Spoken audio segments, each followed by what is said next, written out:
নমস্কার। 2024 আগস্ট মাস মীন রাশির যারা জাতক জাতিকাদের তাদের কেমন যাবে ভিডিওটার মধ্যে পুরোটা আলোচনা করতে চলেছি। মীন রাশির আগস্টে এই যে 2024 সালটা কেমন কাটবে, আগস্ট মাসটা স্পেসিফিক সেটা আলোচনা করব। এই যে মীন রাশি সাপেক্ষে গ্রহদের অবস্থান কোথায়, প্রথম জানতে হবে যে আপনাদের গ্রহদের অবস্থান। শুধু আমি বলে যাব আপনারা শুনে যাবেন তা তো না, গ্রহদের সাপেক্ষে আপনার ফলটা পাবেন। আপনার রাশির অধিপতি দশমপতি, মানে রাশির অধিপতি বৃহস্পতি, এবং সে আবার দশম ঘরের মালিক। তার দশমপতি রাশি অধিপতি কোথায় আছে? এখন বৃষ রাশিতে আছে, মানে কি তৃতীয় ভাবে আছে, এবং পুরো মাস জুড়ে সে বৃষ রাশিতে থাকছে। এইটা হচ্ছে আপনার বৃহস্পতির অবস্থান।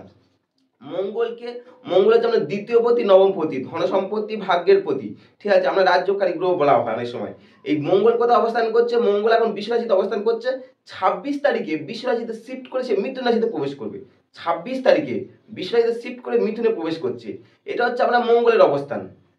শুক্র কোথায়? শুক্র হচ্ছে আপনার রাশি সাপেক্ষে তৃতীয় পতি, অষ্টম পতি। তৃতীয় পতি, অষ্টম পতি, সে কোথায় অবস্থান করে? সিংহ রাশিতে, মানে কি 6th হাউসে, আপনার ষষ্ঠ ভাবে অবস্থান করছে। এবং 25 তারিখে সে আপনার মানে সিংহ থেকে কন্যাতে প্রবেশ করবে। সিংহ থেকে কন্যায় প্রবেশ করবে, অর্থাৎ কি ষষ্ঠ থেকে সপ্তমে যাচ্ছে। এটা হচ্ছে আপনার শুক্রের অবস্থান। বুধ কোথায়? বুধ হচ্ছে চতুর্থপতি, সপ্তমপতি। চতুর্থপতি সপ্তমপতি কোথায় আছে? সিংহ রাশিতে আছে। এবং 5 তারিখে সে বক্রি হয়েছে।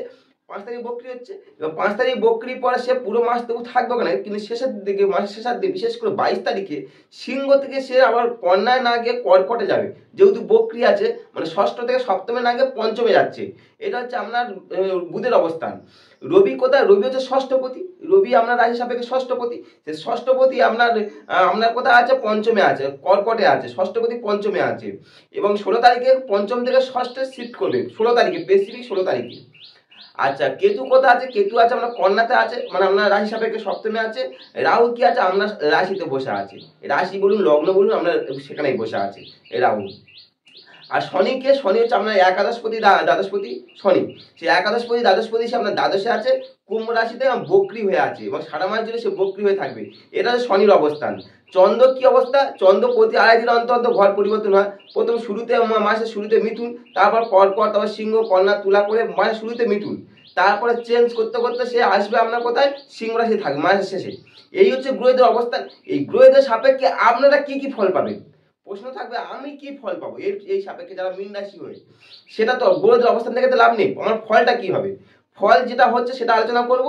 আর যারা ভিডিও প্রথম আসেন অবশ্যই সাবস্ক্রাইব করতে পারেন। নতুন নতুন সে হোক অ্যাস্ট্রোলজি হোক, পামিস্ট্রি হোক, নিউমোলজি হোক, বাস্তু হোক, বা ইন্ডিয়ান মাইথোলজি হোক, বা আপনার স্পিরিচুয়াল হোক, বা আপনার সামুদ্রিক স্বাস্থ্য, বা এই মান্থলি হরোস্কোপ, ইয়ারলি হরোস্কোপ, যাবতীয় নতুন নতুন কখন কোন গ্রহ পরিবর্তন, যাবতীয় তথ্যগুলো পাবেন। তাই ভিডিওটা কেউ স্কিপ করুন না, পুরো দেখার চেষ্টা করুন। মীন রাশি জাতক জাতিকারা, স্পেসিফিক মীন রাশির জাতক জাতিকারা আপনারা কি কি ফল পেতে চলেছেন।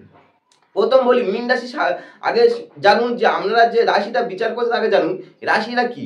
রাশিটা নির্দেশ করে দ্ব্যর্থক রাশি, জড়স্থির দ্ব্যর্থক রাশি। রাশিটা জল রাশি। এই রাশিটা স্ত্রী রাশি। এই রাশিটা নির্দেশ করে উত্তর দিকে স্বামী বলা হয়।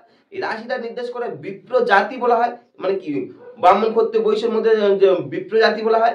রাশিটা হচ্ছে সমরাশি, যাদের এই রাশিটা সত্যগুণ সম্পন্ন। প্রতীক কি? এই রাশি সমুদ্রের তলদেশে দুটো মৎস্য একে অন্যের পুচ্ছে কামড়ে রয়েছে, এর হচ্ছে এই প্রতীক, এই রাশির এই প্রতীক। তাহলে এই যে প্রতীক হলো, এবার এই রাশির 3টে নক্ষত্র আছে। একটা হচ্ছে পূর্ব ফাল্গুনী, উত্তর ফাল্গুনী, না পূর্ব ভাদ্রপদ, উত্তর ভাদ্রপদ, রেবতী। পূর্ব ভাদ্রপদ, উত্তর ভাদ্র, রেবতী, এই হচ্ছে এই নক্ষত্রগুলো অবস্থান করছে। আর কালপুরুষ, আমাদের যে শরীরের যে কালপুরুষ চক্র আছে, কালপুরুষের কোন অংশটা পড়ছে? পায়ের পাতা, পদদয় এবং আঙুল পড়ছে। পায়ের পাতা, পদদয়, আঙুল, এই হচ্ছে আমাদের কালপুরুষে পড়ছে। এই যে রাশি, প্রথম বলি রাশিটা কার ঘর, রাশিটা মালিক কে? রাশিটা মালিক হচ্ছে বৃহস্পতি। কিন্তু মালিক বৃহস্পতি হলে কি হবে? শুক্র এখানে কিন্তু এক্সালটেশন হয়। শুক্র এখানে এক্সালটেশন, শুক্রের ফলটা খুব ভালো দেয়, উচ্চস্থ হয় এখানে। আবার বুধ কিন্তু এই ঘরটা নিচস্থ হয়। তাহলে বুধ, বৃহস্পতির ঘর, শুক্রের উচ্চ, বুধ নিচস্থ, এবং এটা কালপুরুষের দ্বাদশ ঘর। মানে কি সব মিলে নির্দেশ করা হয়, রাশিটাকে বলা হয় মোক্ষ রাশি বলা হয়। এই রাশিটা নির্দেশ করা মোক্ষ রাশি। রাশিটা কি সূচনা করে? রাশিটা সূচনা করে সূক্ষ্ম আধ্যাত্মিক জ্ঞান, সচল সকল বিষয় ও বস্তুর উপর পূর্ণতা জ্ঞান, বা আপনার ব্রহ্ম জ্ঞান, বা পূর্ণ মানে আগের জন্ম যে পূর্ণ জন্ম, বা সৎ মানে কি সৎ সংসর্গ, ঠিক আছে, বা মেধা, ভাগ্য, দৈব সম্পদ প্রভৃতি এই এই রাশিতে নির্দেশ করে। মানে এই রাশিটাকে জ্ঞান তত্ত্বেরও নির্দেশ করা হয়। এই রাশি জ্ঞানতত্ত্বে পূর্ণ বিকাশ পায় যারা এই রাশি যারা জন্মগ্রহণ হয়।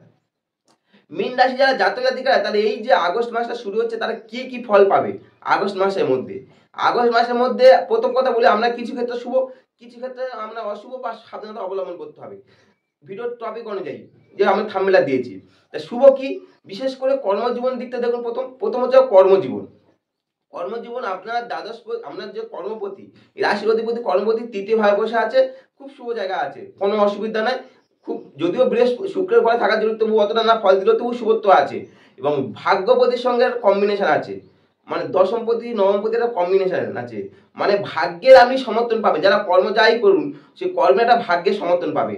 আর সব থেকে বড় গল্প যে আপনার কোনো প্রতিবেশী বলুন বা আপনার অফিসে কোনো কলিগ বলুন, ঠিক আছে, সেটা আপনাকে সাহায্য করবে, কর্মজীবনে আপনাকে সাহায্য করবে, কারণ তৃতীয়ভাবে অবস্থান করছে, ঠিক আছে। সেই কলিগ বলুন, আপনার কলিগ বলুন, যাই কিছু বলুন, সবাই আপনাকে সাহায্য করতে আসবে।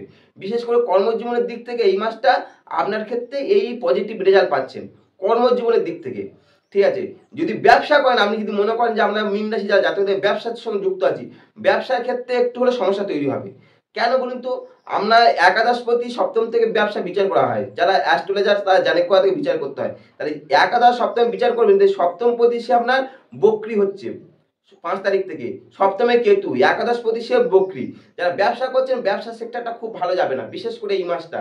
আবার সপ্তম পতি ষষ্ঠ অবস্থান করছে, সব মিলিয়ে ব্যবসা যারা করছেন ব্যবসার জগৎটা খুব ভালো না। একটু সাবধানে আপনারা ব্যবসা করুন, বা একটু বিনিয়োগ করতে গেলে একটু ভেবেচিন্তে বিনিয়োগ করুন, না হলে আপনার ক্ষতি হতে পারে। যারা ব্যবসায়ী জগতের সঙ্গে যুক্ত আছে মীন রাশি জাতক জাতিরা, একটু নিজেকে সাবধানতা অবলম্বন করুন। ব্যবসা হলো প্রেম, যারা প্রেম নিয়ে চিন্তা করে, যারা প্রেমিক প্রেমিকা, তারা এই যে মীন রাশি যারা জাতকের প্রেমিক প্রেমিকা, তারা কেমন যাবে? মীন রাশি জাতকের প্রেমিক প্রেমিকাদের মধ্যম ফল পাবেন, খুব ভালো ফল পাবেন না। কারণ কি বলুন তো, আপনার পঞ্চমে রবি অবস্থান হচ্ছে, মানে অপোজিট যে সেক্স আছে তার মধ্যে একটা অহংকার ভাব তৈরি হতে পারে বা দম্ভ তৈরি হতে পারে। এই জন্য অহংকার দম্ভ তৈরি হবে, আপনাকে সেটাকে কন্ট্রোল করতে হবে। আপনাকে স্পেসিফিক, আপনি যদি মীন রাশি হন তাহলে আপনাকে কন্ট্রোল করতে হবে আপনার অপোজিট সেক্সকে এই সময়টা বোঝানোর জন্য। যখন মাসের প্রথমার্ধে, যখন 16 তারিখ থেকে পর থেকে, যখন আপনার মানে কি বৃহস্পতি রবি যখন আপনার কর্কট থেকে সিংহে যাবে, মানে যখন তার অঙ্গভাবটা একটু হলেও কমবে। কিন্তু সপ্তমপতি বক্রী, যারা দাম্পত্য জীবনে চিন্তা করছেন একটু হলেও সমস্যা তৈরি হয়। দাম্পত্য জীবন, বিশেষ করে দাম্পত্য নিয়ে একটু ডিস্টার্ব আছে। কি ডিস্টার্ব? দেখুন, কেতু আপনার সপ্তমে বসে আছে, সপ্তম পতি সে আপনার ষষ্ঠে হচ্ছে এবং বক্রী হচ্ছে, তাহলে দাম্পত্য জীবনের একটা সমস্যা তৈরি হবে। দাম্পত্য জীবনে সমস্যা, বিশেষ করে আপনি হয়তো তাকে ভুল বুঝতে পারেন, বা মানে নেগেটিভ কিছু একটা সমস্যা তৈরি হচ্ছে। তবে আপনাকে আপনার বর্তাবে, আপনি আপনার যে ওয়াইফ হোক হাজব্যান্ড হোক যেই আছে আপনার অপোজিট সেক্সে, আপনি তাকে বোঝাতে পারেন, বোঝান। বিশেষ করে বুধ যখন যে ষষ্ঠ থেকে পঞ্চমে ঢুকবে বক্রী হয়ে মাসের শেষার্ধের দিকে, কিছুটা হলেও নেগেটিভিটি কাটবে, কিন্তু পুরোপুরি না, কিছুটা নেগেটিভিটি কাটবে। তবে মাসের শেষে আগস্টের পর থেকে সেপ্টেম্বরতে মানে অটোমেটিক ক্লিয়ার হতে শুরু হবে, তখন আপনার সপ্তম পতি বক্রী থাকছে না, তখন শুভত ফল পাবে। মানে প্রেম আর দাম্পত্য জীবনগুলো, যারা শিক্ষার্থী আছে পঞ্চমে আপনার শিক্ষার্থী রবি বসে আছে, এডুকেশন সেক্টর খুব ভালো স্ট্রং করবে। এডুকেশন সেক্টরটা, বিশেষ করে এডুকেশন সেক্টর, এই সময় আপনার নাম যশ, একটা এডুকেশন সেক্টরের নাম যশ পেতে পারেন। যারা এডুকেশন সেক্টরের সঙ্গে যুক্ত আছে খুব ভালো পাবেন এডুকেশন সেক্টরে। পারিবারিক জীবন দিক থেকে যারা মানে যারা পরিবার নিয়ে চিন্তা করছে, আমাদের পরিবারটা কেমন থাকে, পারিবারিক জীবনে এই মাসটা খুব শুভ, খুব শুভ। পরিবারের যে মানে সবার সঙ্গে আপনার মানে ভালো বন্ডিং তৈরি হবে। তবে আপনার ক্ষেত্রে দুটো জিনিস আপনাকে সতর্কতা অবলম্বন করতে বলছি, স্পেসিফিক মেনলি, বিশেষ করে স্বাস্থ্য। কেন স্বাস্থ্য আমি বললাম? আপনার আপনার শনি আপনার যে রাশি সাপেক্ষে দ্বাদশে বসে আছে, সে কি বক্রী হয়ে, ষষ্ঠে আপনার কি বসে আছে বুধ, সে বক্রী হচ্ছে। তাহলে বুধ ষষ্ঠে বক্রী, আবার আমরা রোগ রিপু যারা ষষ্ঠতে বিচার হয় সে বক্রী হয়ে আছে। এবার শনি বক্রী হচ্ছে দ্বাদশে, মানে কি আমরা হসপিটালাইজড যাবতীয় সেখানে বিচার হয়, সে তাহলে আমরা শনি বক্রী বুধ বক্রী, দুটো গ্রহ বক্রী হচ্ছে ষষ্ঠে দ্বাদশে, আবার সপ্তমে কেতু অবস্থান করছে। সব মিলিয়ে স্বাস্থ্য নিয়ে একটু সতর্ক হন। পারলে আপনার যদি কিছু হয় সঙ্গে সঙ্গে ডাক্তারের ট্রিটমেন্ট করাতে পারেন বা ডাক্তারের চেক আপে থাকতে পারেন, তাহলে মীন রাশি জাতকদের কিছুটা হলেও শুভত্ব ফল হবে, কিছুটা হলেও শুভত্ব, যে নেগেটিভিটি আছে সে অনেকটা নেগেটিভ কেটে পজিটিভ তৈরি হবে মীন রাশি জাতক জাতিকাদের বিশেষ করে। আর স্বাস্থ্যটা বললাম, আর ব্যয়ের ক্ষেত্রে একটু হালকা ব্যয় হতে পারে, কারণ দ্বাদশে আমরা শনি বসে আছে, ব্যয় কিছু ঘোরাতে পারে, বিশেষ করে স্বাস্থ্যের দিক থেকে বেশি ব্যয়টা ঘোরাতে পারে। আর তবে আপনার রাশিতে যেহেতু রাহু আছে, রাহু রাশিতে অবস্থান থাকার জন্য ফাটকা আয়ের একটা সোর্স তৈরি হবে। ফাটকা আয়, হঠাৎ কোনো আপনার হাতে কোনো একটা অর্থ চলে আসতে পারে, বিশেষ করে মাস্টার, ঠিক আছে। সেই টাকাতে আপনার যে কপালের যে চিন্তার ভাঁজ পড়েছিল যে দ্বাদশে শনি যে নেগেটিভ হতো, সেই নেগেটিভটা কোথাও নেগেটিভে পজিটিভে নিয়ে যেতে পারে। এই আমরা রাহু যেহেতু আমরা রাশিতে থাকার জন্য ফাটকা আয় দিতে পারে, ফাটকা আয় ইনকাম। যদি মনে হচ্ছে যে আমাদের এই যে গ্রহেদের নেগেটিভ অনুযায়ী যে আমার যে কিছু কিছু নেগেটিভ বলেছে, হয়তো আপনার মনে কষ্ট লাগছে, এই নেগেটিভ অনুযায়ী যে আপনি পজিটিভ করতে চান, তাহলে আপনি হরিবংশ পুরাণ, হরি মানে হরিবংশ মানে কি হরি বিষ্ণু উপাসনা করতে পারেন, বা হরিবংশ পুরাণ করতে পারেন, বা আপনার বৃহস্পতিবার করে নিরামিষ পালন খেতে পারেন, বৃহস্পতিবার করে নিরামিষ পালন খেতে পারেন। খেলে আপনার শুভত্ব হবে, আপনার নেগেটিভ অনেকটা কেটে পজিটিভিটি তৈরি হতে পারে। আর যারা আমার ভিডিও দেখছেন তাদেরকে আমার অসংখ্য ধন্যবাদ। যদি চ্যানেলে প্রথমে এসে থাকেন অবশ্যই সাবস্ক্রাইব করতে পারেন। নমস্কার।